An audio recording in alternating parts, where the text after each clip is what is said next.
Funding for New Mexico in Focus provided by viewers like you.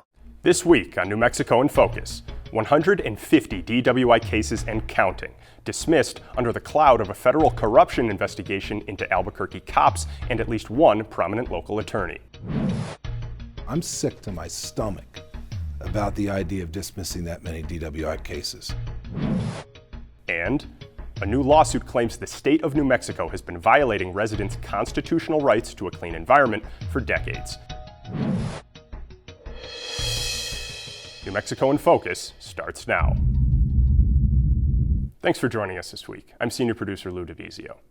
Last summer, Frontline, Indigenous and youth plaintiffs filed a civil lawsuit against the state of New Mexico, claiming officials' lack of action to enforce anti-pollution laws on oil and gas productions has violated people's rights under the New Mexico Constitution.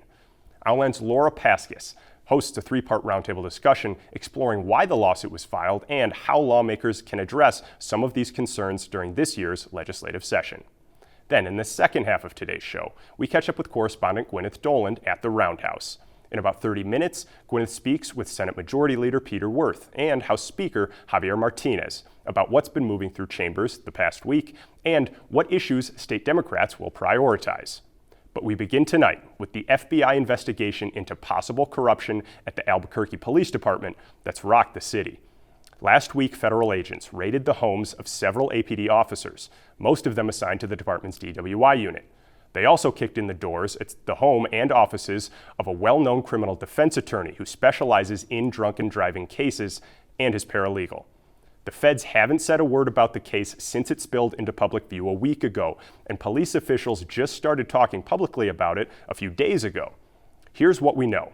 4 cops are on paid leave, and another has been reassigned while the FBI leads a criminal investigation, and APD brass digs into whether any of the officers' conduct violated department policy.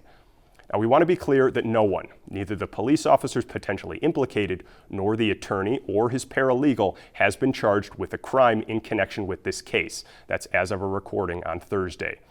It appears the feds executed several search warrants, but those documents are not publicly available. Officials who've talked about the growing scandal have done so carefully, making it difficult to even know exactly what's alleged. But through calls we've made and reporting from other news outlets, it appears the feds are looking into whether cops taking payments from defense attorneys were cooperating to get DWI cases dismissed. On Monday night, city councilors grilled representatives from Mayor Tim Keller's administration about the investigation and why they learned about it from news reports. Take a listen to the city's chief administrative officer, Samantha Sengel, dropping what was, as of Monday in this fast-moving story, a bit of a bombshell. It is bigger than APD. And so we have been able to identify that it comes down to a handful of officers, and that it goes back more than a decade. But since it is an ongoing federal investigation, we really are in a position that we can't discuss more details at this point. Like everyone else, we're waiting to hear more from City Hall and the U.S. Attorney's Office about the history and scope of the alleged corruption, but it's already opened up a crater in the local criminal justice system. District Attorney Sam Bregman has dismissed more than 150 DWI cases since news of the federal raids broke. Bregman hasn't detailed his process, but he has said several times that the move amounted to a gut punch and that it made him, quote, sick to his stomach. Despite those feelings, he said that he's had no choice but to drop the cases. This week, in an interview you'll only see here on NMPBS, Bregman stopped by our studio, and while he refused to answer some of our questions, the rookie DA did respond to concerns from residents in a state that's been troubled by drunk drivers for decades. District Attorney Bregman, I need to ask you about news that recently broke late last week surrounding what appears to be a federal investigation into corruption within APD and at least one prominent criminal defense attorney concerning DWI cases. Can you tell us first when you learned about the investigation and what specifically you were told? So it is a federal investigation. It's an ongoing federal investigation, and at the request and in deference to the U.S. Attorney's Office and this federal investigation, I'm not going to talk about any specifics of this matter. I will tell you this. I don't take it lightly, dismissing 150 some DWI cases. But as a prosecutor, we have certain ethics that we have to follow. And I can tell you that's exactly what I'm doing in this instance. I'm sick to my stomach about the idea of dismissing that many DWI cases. But at the same time, I recognize that one of my most important roles as a district attorney is to ensure that our justice system continues to have credibility, that my office continues to have credibility, because without credibility, then our justice system doesn't work. So I know that we have everybody, I think, is sick to their stomach probably that hears about 150 DWI cases being dismissed. But I also know it's the right thing to do pursuant to my ethics that I'm required to have as a prosecutor. This wasn't an easy decision, but it was a decision that I had no choice about. Now, if you can't speak specifically about this case, can you just talk a little bit process-wise in a scenario like this? How do you decide which cases need to be dismissed? What is the criteria there? I'm not going to get into, well, on any case, I'll tell you this in a very broad, general way, that this does not have anything to do, or does or doesn't have anything. I'm not trying to imply one way or the other as far as this ongoing federal investigation. But I will tell you in general that prosecutors have a duty to prove any criminal charge against the defendant beyond a reasonable doubt. That is something that is a requirement that we welcome as prosecutors. That's the way our justice system does and should work. At the same time, part of that job to accomplish that goal is to present evidence that's credible, to present witnesses that's credible, to put up witnesses that we believe are going to be credible and tell the truth. Those are all things that are extremely important. I'll just say DWI cases, for example, are very witness, the credibility of the witness is everything for the judge or the jury to hear. So basically, I'll leave it at that for right now. Okay, so if the witness is not credible and you were aware of that or could be aware of that, then the case essentially probably won't move forward. Or hypothetically, that's absolutely. We cannot, as prosecutors, put forth a case that we don't believe in ourselves, that we don't believe that that we have a good faith basis to believe that the evidence, the witnesses are all credible and that we have the ability to prove it beyond a reasonable doubt. If we don't believe that, then we don't prosecute. Sticking on this just for a minute, the city's chief administrative officer told City Council last night that the allegations in this particular scenario involve a handful of officers, and the cases go back more than a decade. You've dismissed 156 cases at this count. Do you have any idea if that list is going to grow? I'm not going to comment on that. Okay. Now, high dismissal rates for DWI cases in Bernalillo County have been an issue for decades. Several reforms have been in place since the early 2010s to make sure that officers do show up to court so that the cases aren't thrown out. Part of that safety net involves communication between your office and APD. If this is what that looks like, why weren't APD and your office noticing what appear now to be repeated failures by certain officers to appear, resulting in these dismissed cases? Unfortunately, and I appreciate and respect the fact that you're asking the questions along these lines, but I don't feel at liberty that I can discuss what we didn't know when we knew it, and I'll just leave it at that right now. I'm sorry, but it is an ongoing federal investigation. And the reason I don't want to comment is not only because they've requested me not to comment on any of the details, but also because I don't want to do anything to compromise the investigation that's going on right now. Okay. Now, you've spoken to this a bit before, but I'll end here. People are going to be upset by these dismissals, regardless of their understanding of why or what plays into that. Especially in this state where drunk driving has been such an issue for so many years. What would you say to residents and to people who drive here about that? So hopefully anybody that's done anything wrong is going to be held accountable. That's number one. Whether or not it's Joe Smith, the civilian out there, or whether or not it's a police officer, whether or not it's a lawyer, whether or not it's anybody in those circumstances, I sincerely hope and believe that people will be held accountable and responsible for any criminal activities. At the same time, DWI is a terrible problem. It has been for years, for decades in this community.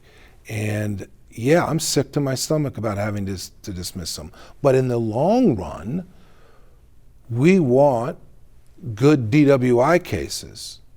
And we have to do justice. And justice sometimes means doing something that isn't popular in the short term to make sure we get the long-term gains of having a system that really does work and that people can have faith in. And that's really, really important. District Attorney Sam Bregman, thank you so much for being here on New Mexico in Focus. Thank you. Next week on the show, I'll sit with DA Bregman for part 2 of my interview, when I ask him about his support for a change to the pretrial detention system that would require defendants to prove they aren't a danger to the public in order to be released ahead of trial. Now, in 1971, New Mexico voters added a provision to the state constitution prioritizing the protection of our, quote, beautiful and healthful environment, end quote.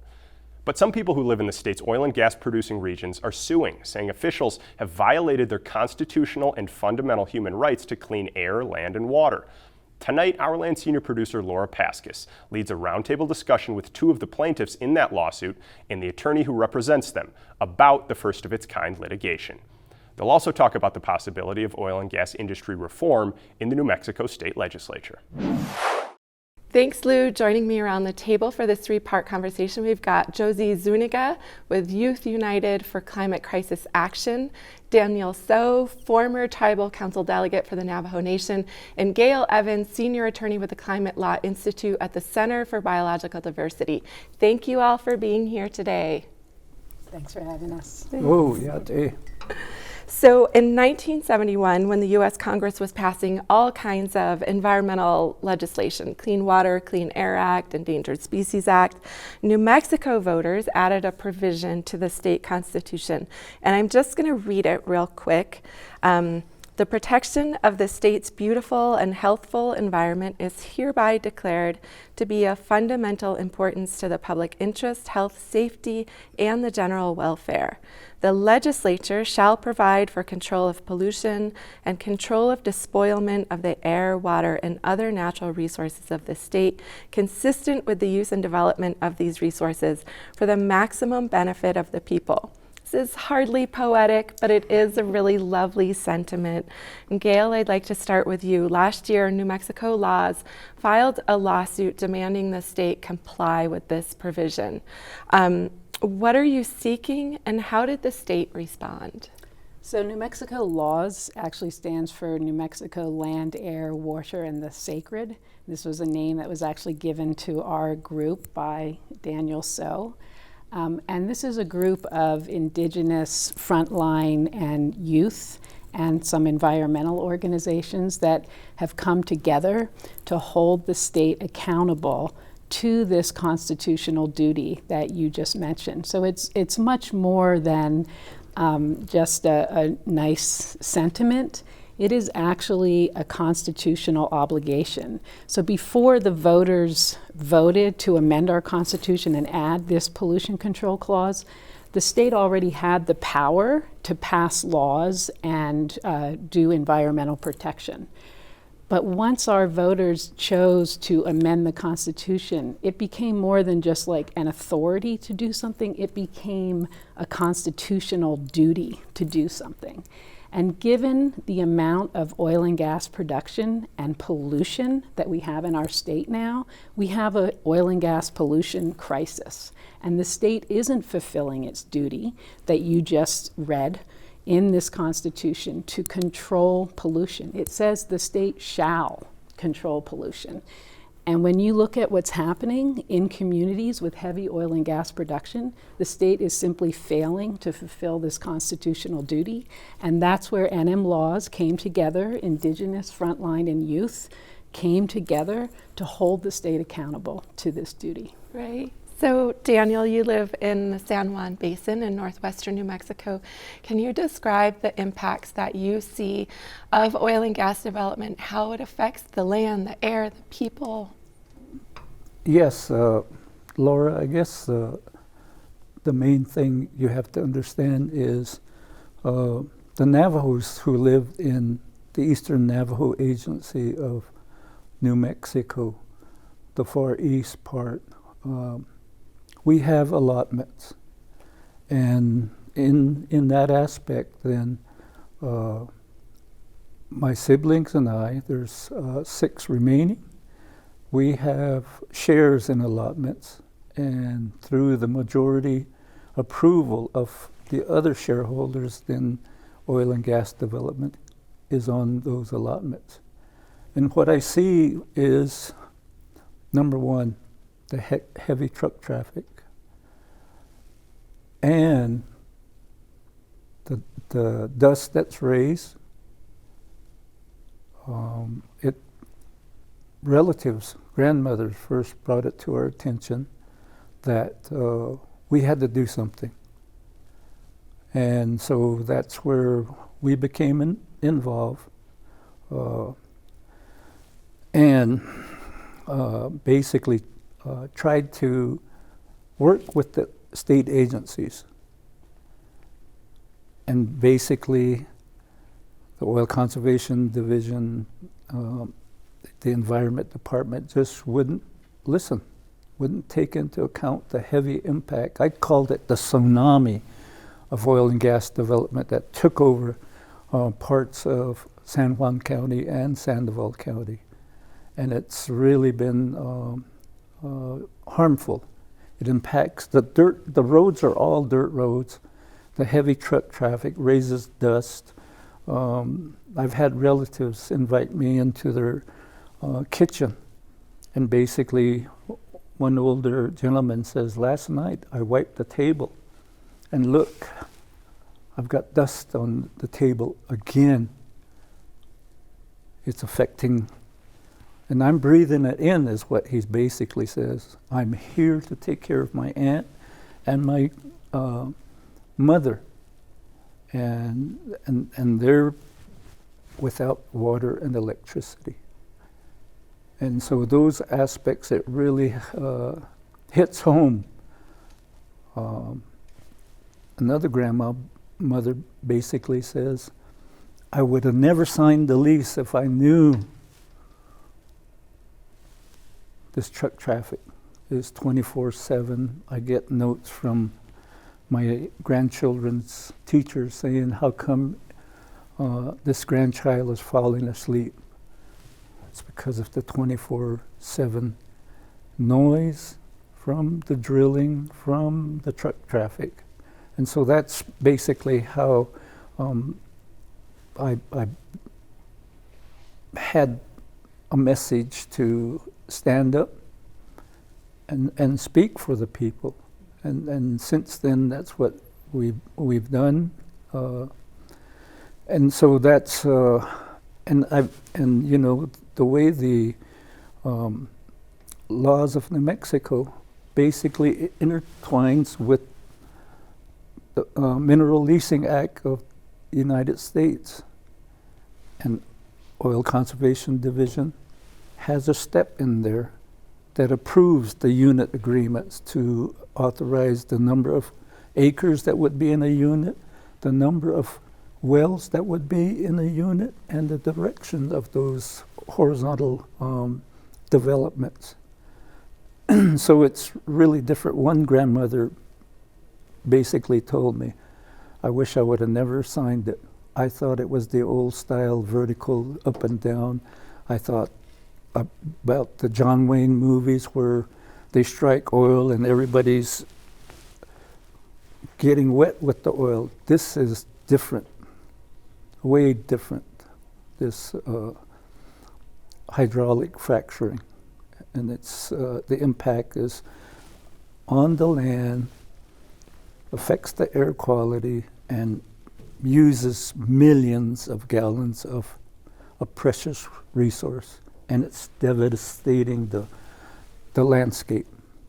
And that's where we're part of the reason I'm part of the New Mexico laws group, asking the courts to address this mandate that the citizens of New Mexico put into the Constitution.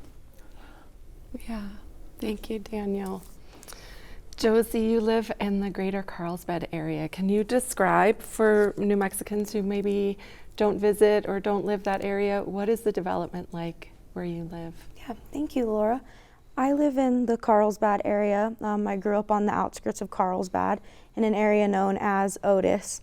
Growing up, Otis was really only farmland. There were miles and miles of beautiful fields, cattle grazing everywhere. It was quiet. I remember growing up to starry skies and clear mornings, and from our backyard you can see the Guadalupe Mountains in the mist, and I think it was a really beautiful way to grow up, and I'm very grateful.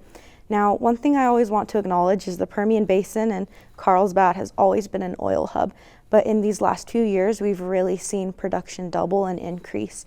So, where there would be a few sites kind of on the outskirts of town, sites have begun pushing into town. A lot of people in the Permian Basin, and especially those of us living on the outskirts of the city, live with things like flares and frack sites outside of our homes. Personally, my grandmother has not one, but 6 natural gas pipelines running through the backyard of her home, of our home.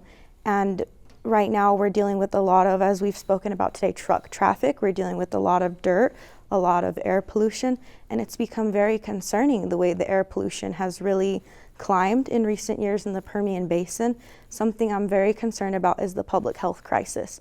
We're seeing a lot of upper respiratory illness, and especially in school children, we're seeing such high asthma rates that not only am I afraid, but I'm honestly astounded that this has been allowed to go on for so long. And so we have these wonderful pieces in our Constitution that could really help us. And it's not about today and tomorrow, it's about the future and progressing as a society where children are sick every day, where children nonstop rely on these inhalers because these oil and gas facilities are allowed right outside of their schools. There's flares just up the hill to some of these schools, and that's frightening because it's not right and it's not okay, and I think we need to see a lot of setbacks. Something I'm very concerned about right now is the ozone limits. So the EPA has set like a legal limit for ozone days that areas are allowed to have. So I believe the limit is 3 to 4 days within 1 year for ozone days. I've been helping with an air quality project in the Permian Basin, and we're seeing 3 to 4 ozone days a week for several consecutive weeks. For almost a year we've been working on this project. Right. We need to take a quick break, but we will be back in 15 minutes. I am somebody who lives in Albuquerque, have lived in Albuquerque for a majority of my life. I grew up in the International District. I see firsthand, day to day, the impact of drugs, crime, despair, hopelessness in our communities. I take the governor's public safety package very seriously. I know my caucus does as well. I know this chamber in general does as well. And so you're going to start to see some of those bills start to move through the process. Gwyneth Dolan's weekly report from Inside the Roundhouse is coming up in a little over 10 minutes. So in 1971, voters believed that a healthful environment was important enough to enshrine in the state constitution. And for decades, scientists have been telling us that to avoid catastrophic climate change, we need to cut greenhouse gases immediately. Yet New Mexico is producing a record amount of oil and gas, 10 times what we were even just in 2010. Daniel, as an elder, why do you think we just don't do the things that we're supposed to do? I guess it's just the character and personality of society. On the one aspect, part of the citizens just have one house, and other folks have 3 or 4 houses here and there, rather than just keeping the one house. And then the aspect of chasing the almighty dollar. In the Navajo perspective, you only use what you need, and that's the basis. A lot of the folks in the Eastern Agency, they've taken on a pastoral lifestyle, raising sheep and goats and cattle. And and not to have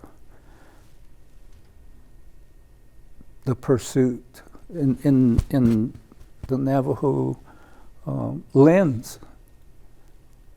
Use only what you need. You are the stewards of the land. Water is life, air is life. The land is our mother, Mother Earth. And so, the sacred places where water seeps out of the mesas, springs, those are sacred places. And so those are the aspects that Navajo and indigenous people hold closely to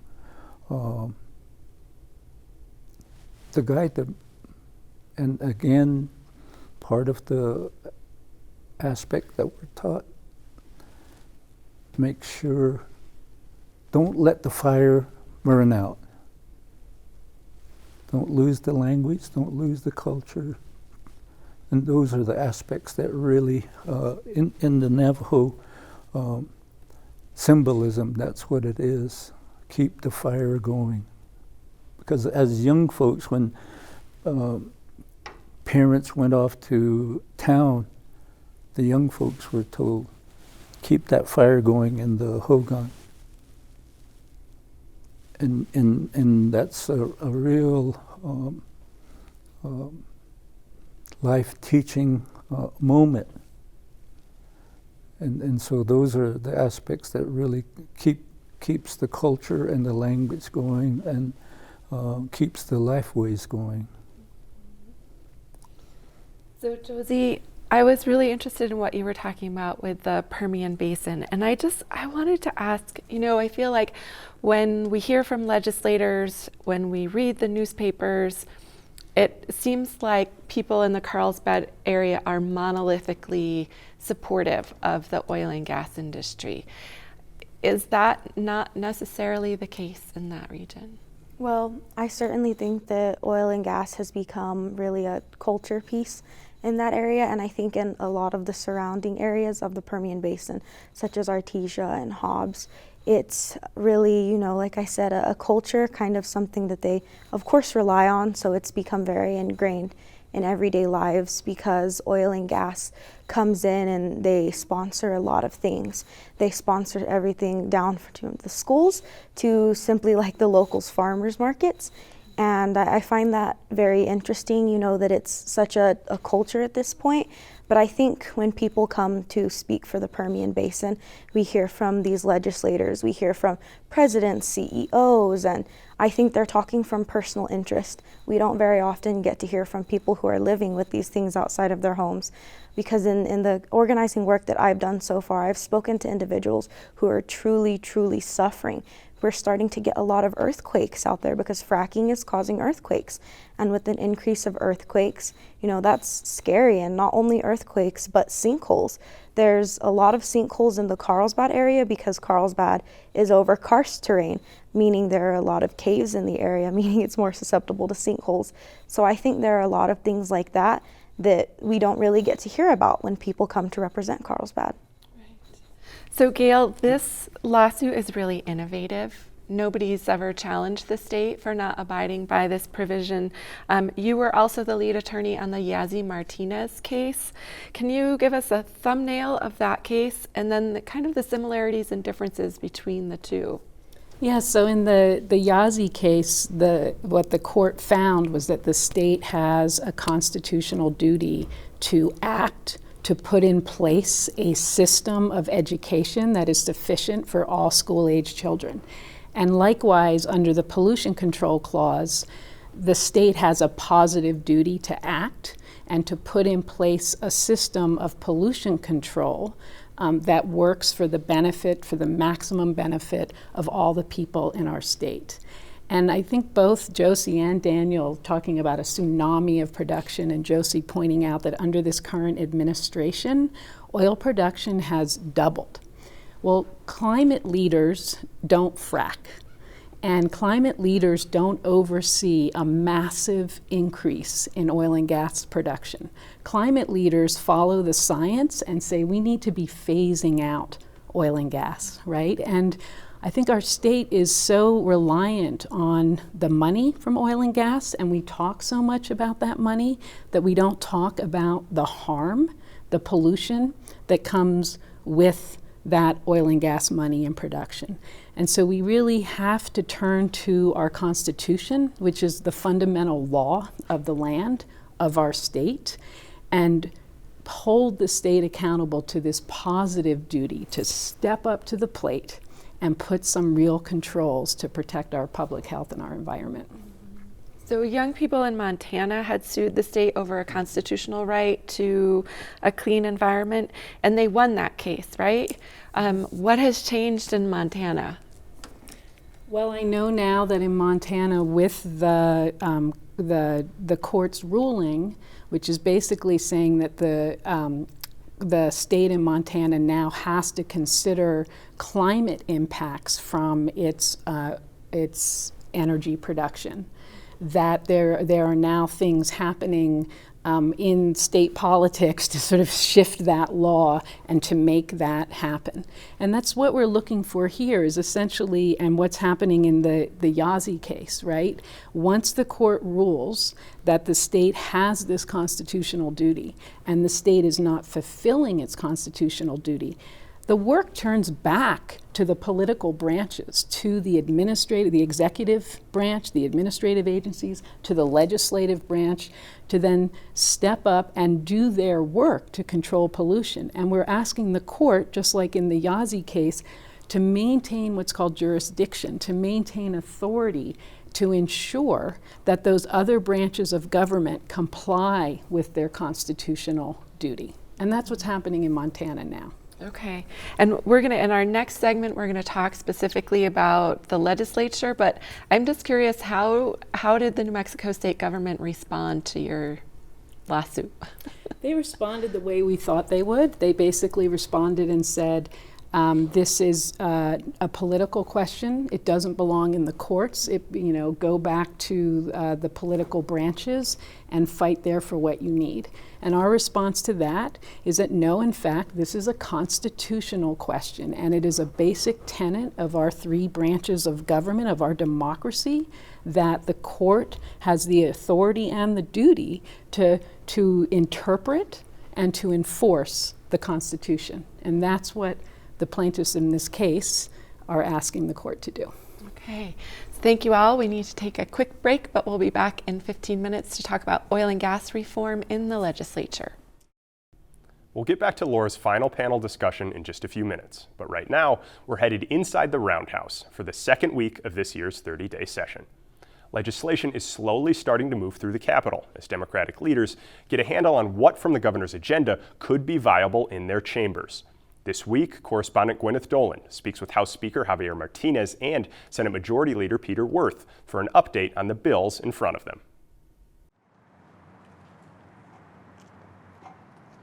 Speaker Martinez, thank you so much for joining us today. Thank you for having me.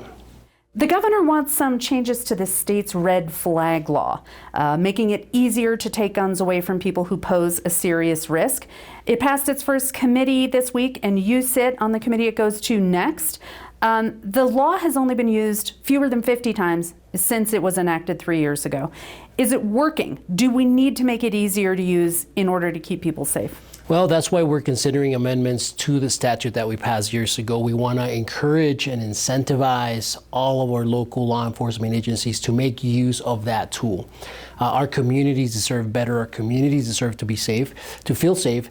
And this is a tool that I think works if used. So we're making it easier for folks to implement it and to be able to keep families and communities safe.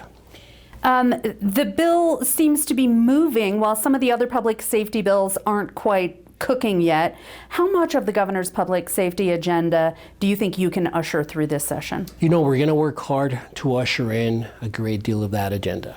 I am somebody who lives in Albuquerque, have lived in Albuquerque for a majority of my life. I grew up in the International District.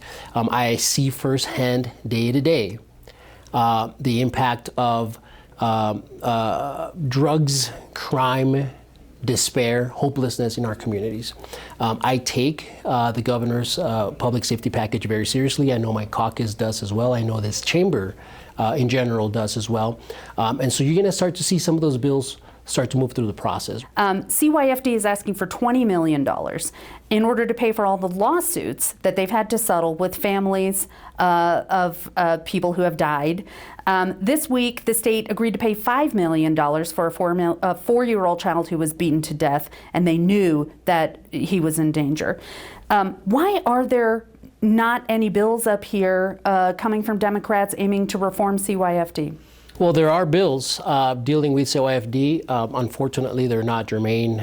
Being in the weeds here for a minute, bills that are not on the governor's call or have a primary budgetary purpose are not considered germane, meaning we can't hear them. Have you asked the governor to add them to the agenda? Folks, I think, are working with the executive to add some of those to the agenda. I'm hopeful that we will see some of those on the agenda. The CYFD issue is 30 years in the making. Right, it's not on this governor. It's not even just on the prior governor. It's 30 years in the making.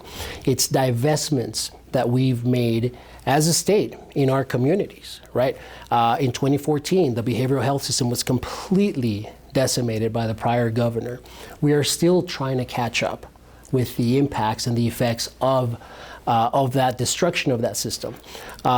It's going to take us several sessions. Is it going to take 30 years? I hope not, right? And for me, I'm a very patient person, but also I understand what's at stake. And my caucus and my chamber does as well. So I think that you'll see some good conversations and you're going to see some good work happening this session. Obviously through the budget, there's a lot of work that's happening through the budget as well to rebuild those behavioral health and those early childhood systems. And as long as I've got blood flowing through my veins, we're going to keep working hard to make sure every single child in New Mexico is safe and that every single child in New Mexico has an opportunity not just to survive, but to thrive. The Kids Count report came out this week, and although there have been some improvements, we're still at the bottom of all the lists. What can you do this session to move the needle on those? Keep doing what we've been doing the last 5 sessions. Give me an example. New Mexico is one of the few states with a state-level child tax credit. That is a poverty alleviation tool unlike any other. The Working Families Tax Credit, up to 25% of the federal credit. One of the top states, I think we're top 3 in the country for that poverty alleviation tool. New Mexico is the only state with a constitutional right and fully funded early childhood system. This is progress that is being made on a daily basis in this state, and we're going to start to see results, I think, here really soon. In fact, this Kids Count report already shows some progress. Now, we were 50th for a long time, so it'll take some time to come off that list, or the bottom of that list, but you are seeing progress as we speak. I'm very proud of the work that this legislature has done, very proud of the work the governor has done, and most of all, I'm very proud of the work that the advocates and the experts out there have done to get us to this point. Senator Wirth, thank you so much for being with us. We are about a third of the way through the session already, only a week and a half in to this 30-day session. Is 30 days enough to get all your work done? Or have lawmakers and the governor added too much to the agenda? So in a 30-day session, our focus clearly is the budget, tax package, which we're going to work on. And then obviously the governor can add things to the call. This was put in place in the 60s as a way to kind of have a session every year. It was a compromise. I do think it's something we need to look at as part of the overall modernization, but how we do that is going to be important in terms of the length of sessions. So is it a longer session or paid staff or both? So I think it's a whole combination of things.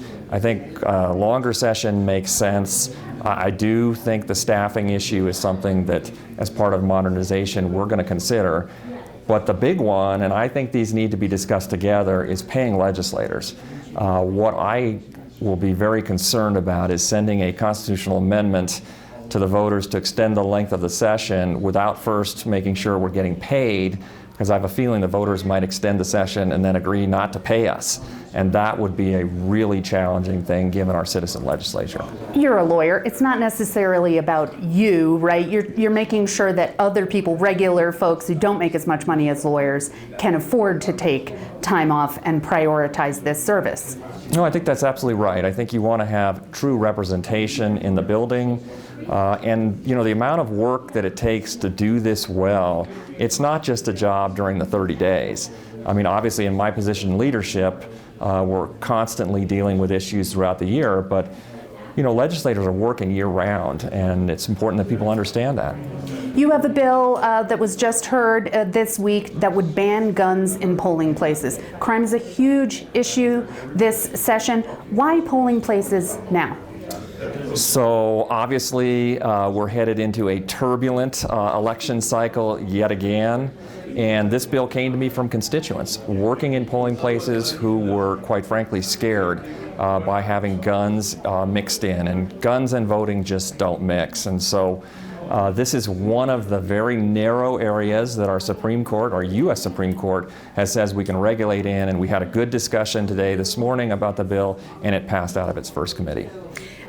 You're asking this state to spend $100 million and put it into the Water Trust Fund and $300 million for the Conservation Legacy Fund. It's a lot of money. Why should we do this now? So this is an extraordinary opportunity to take one-time money and put it in place for future spending. The Conservation Trust Fund is very exciting. We created it last year. If we could put this additional $300 million of one-time money in, it will then be able to spin off 5% a year, $15 to $20 million a year to a whole string of statutory programs that are already on the books. We're talking forest thinning, rivers, outdoor education. And so I've been excited to work on this with Senator Steve Neville, Republican from Aztec, and the fact that we have this money in the budget, hopefully we just got to keep it in there. But it's a perfect example of what we do when you have this amount of money. You can't spend the $3.4 billion surplus on a whole string of recurring programs. So we're taking one-time money, making it future money.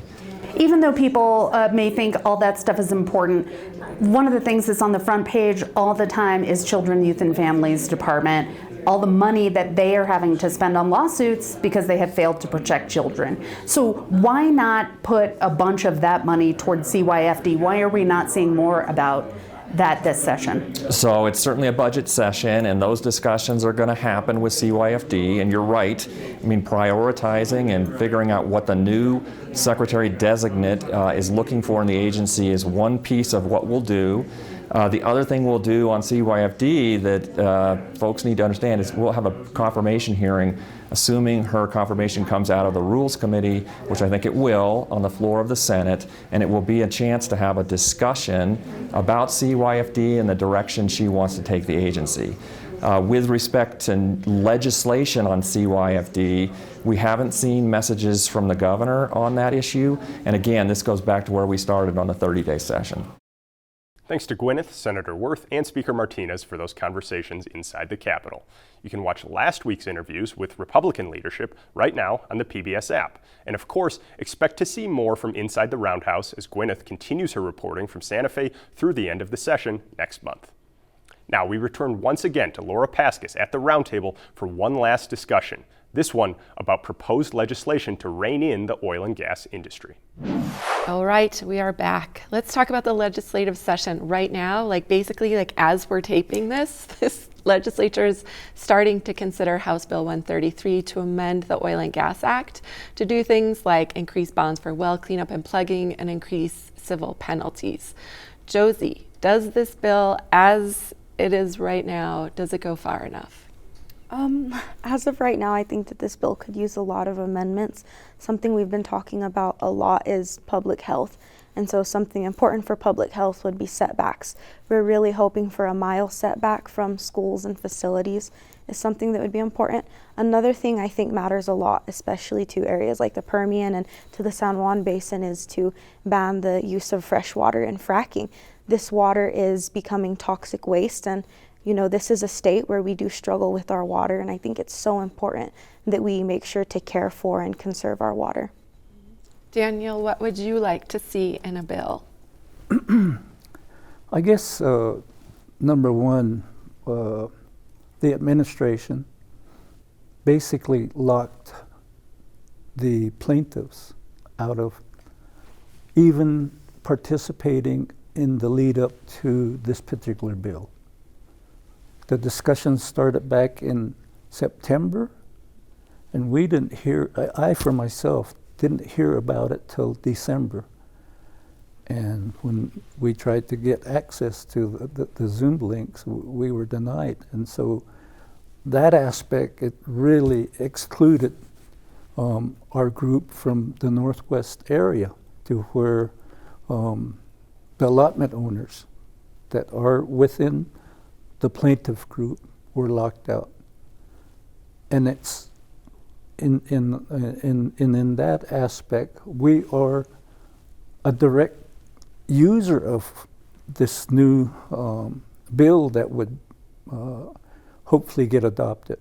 But yes, it's very important that the setbacks be included as an amendment, a mile. We conducted a health impact assessment with Navajo Lens, KBIS, and in that aspect, the research found through all the data that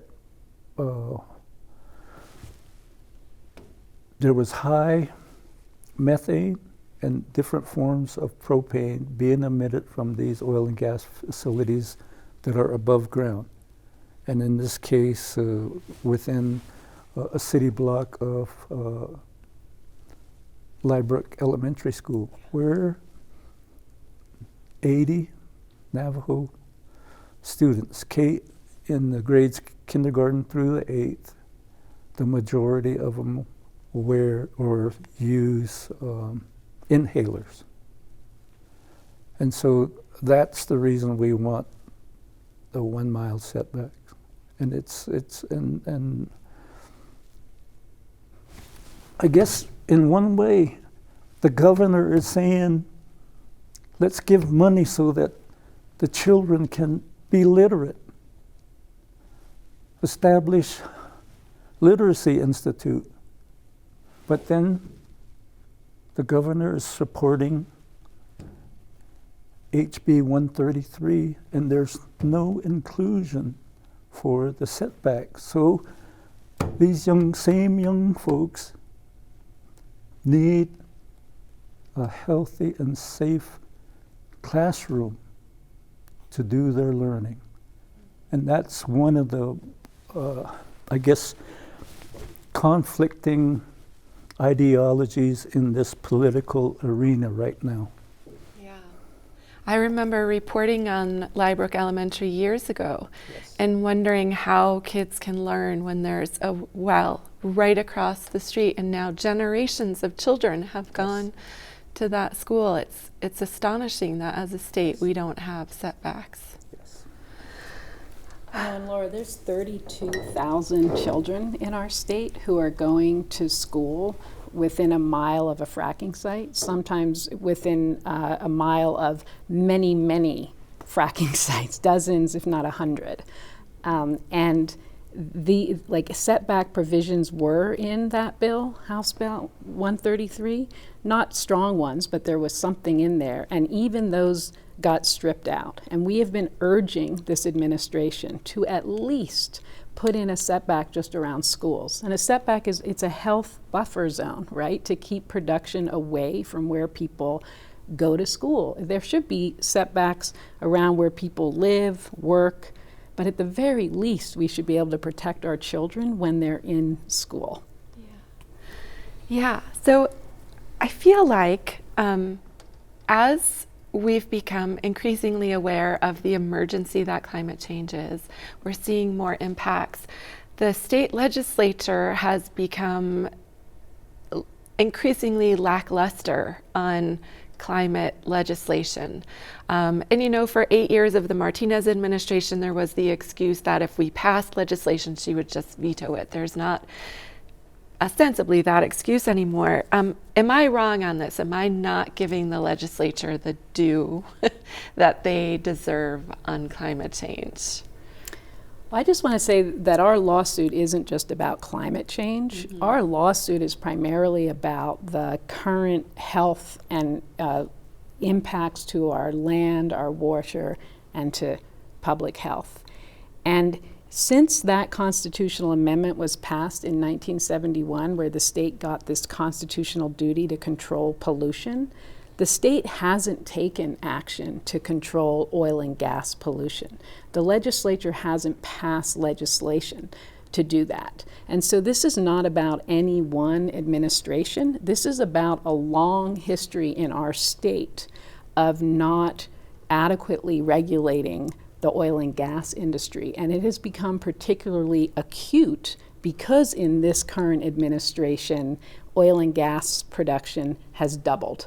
And so the amount of pollution has likewise increased dramatically, right? So I'll stop there and let others jump in. Yeah.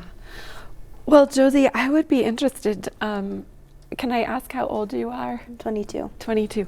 So how do you feel like are lawmakers helping young people, failing young people, and how do you wish that older generations were more helpful to your generation as you're trying to protect these places? I think when it comes to lawmakers and especially older generations, I think they have a sense that everything is fine because things were fine decades ago when they were young.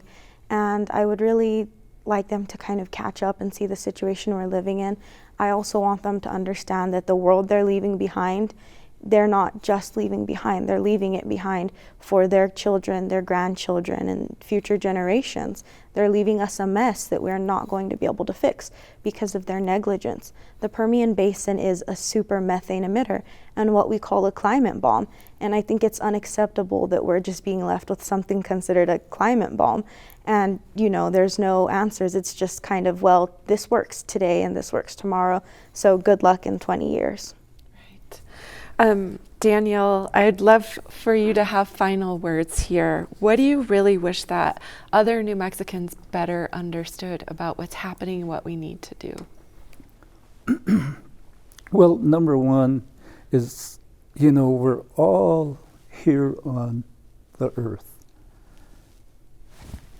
When it comes to different segments of the population, we all need water, we all need air, clean water, clean air, so that we don't encounter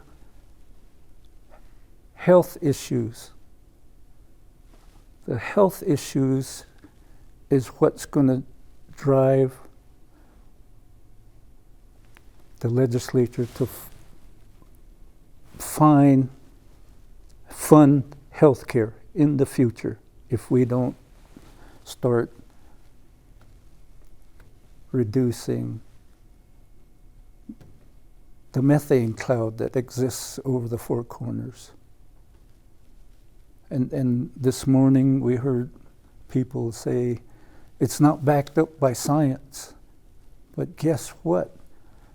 We have researchers that use the CDC protocols to conduct their research. The breathing of methane, we find that it affects the endocrine system and affects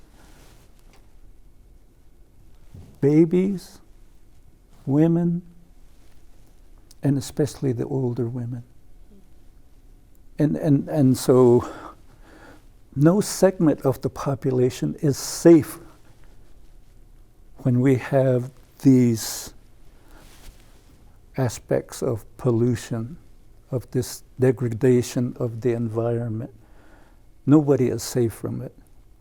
And that's the part that I think the citizens of New Mexico have to realize. There's higher rates of cancer in our area. A community health representative participated in our HIA. She basically says we have cancer increasing among the women. And so as an older person, I have 2 daughters, 7 grandchildren, and I sure would want them to have a good life having good health. In the aspect of the general society, the term health is wealth is something that we grew up with. And right now we're affecting the health and certainly keeping people in poverty. When one gets hospitalized, a lot of the funds that normally would go for the everyday living expenses goes to health care. And the healthcare system is very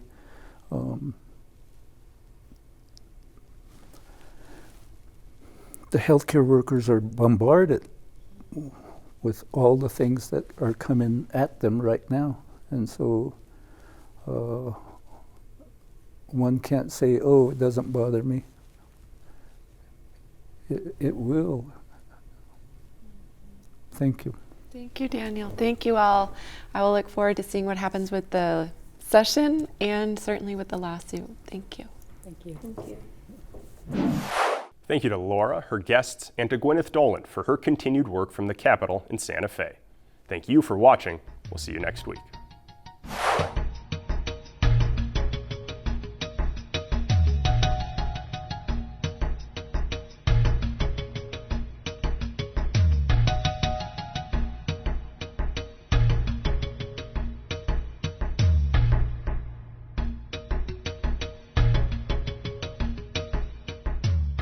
Funding for New Mexico in Focus provided by the viewers like you.